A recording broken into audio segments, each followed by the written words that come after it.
আসসালামু আলাইকুম সবাইকে। এটা হচ্ছে টয়োটা একজিও গাড়ি। আপনারা সবাই অবগত আছেন যে একজিও গাড়ির ড্যাশবোর্ডগুলি ফেটে যায়, ওগুলি দ্রুতই নষ্ট হয়ে যায়। এটা রৌদ্রের হিটের কারণে নষ্ট হয়ে যায়, আমরা আর কি যত্ন করি না দেখে এইগুলি নষ্ট হয়ে যায়।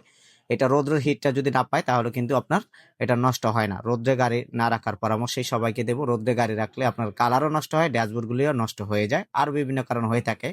তো যাই হোক, এইটা আমরা পুরোপুরি ড্যাশবোর্ডটা খুলে একটা এই লেদার করে দিয়েছি, একদম যেই রকম থাকার দরকার originally same to same punch করে। তারপর হচ্ছে গিয়ে এই ড্যাশবোর্ডটি আমরা সম্পূর্ণ কমপ্লিট করে দিয়েছি। আপনারা ভিডিওতেই দেখতে পাচ্ছেন কি পরিমাণ সুন্দর হয়েছে, একদম আগে যেরকম ছিল এরকমই করে দিয়েছি। তো আলহামদুলিল্লাহ, যারা এই ধরনের কাজগুলি করাতে চান, ড্যাশবোর্ডের কাজগুলি আমরা খুব ফিনিশিং সহ এগুলি করে থাকি, ফুল ইন্টেরিয়রের কাজই আমরা করে থাকি। আপনারা যারা করাতে চান আমাদের সাথে যোগাযোগ করলে ইনশাল্লাহ আপনারা এই গাড়ির সুন্দর ইন্টেরিয়র করে দিতে পারবো, এবং ড্যাশবোর্ডের এই কাজগুলি একদিনের ভিত্তি আমরা করে দিয়ে থাকি। শুধুমাত্র ড্যাশবোর্ডের একজিও গাড়ির যে ড্যাশবোর্ডগুলি এগুলি একদিনের ভিত্তি করে দিয়ে থাকি, আর বাকি যে ইন্টেরিয়রের কাজ ওইটা গাড়ি দেখে সময় দিতে হয়।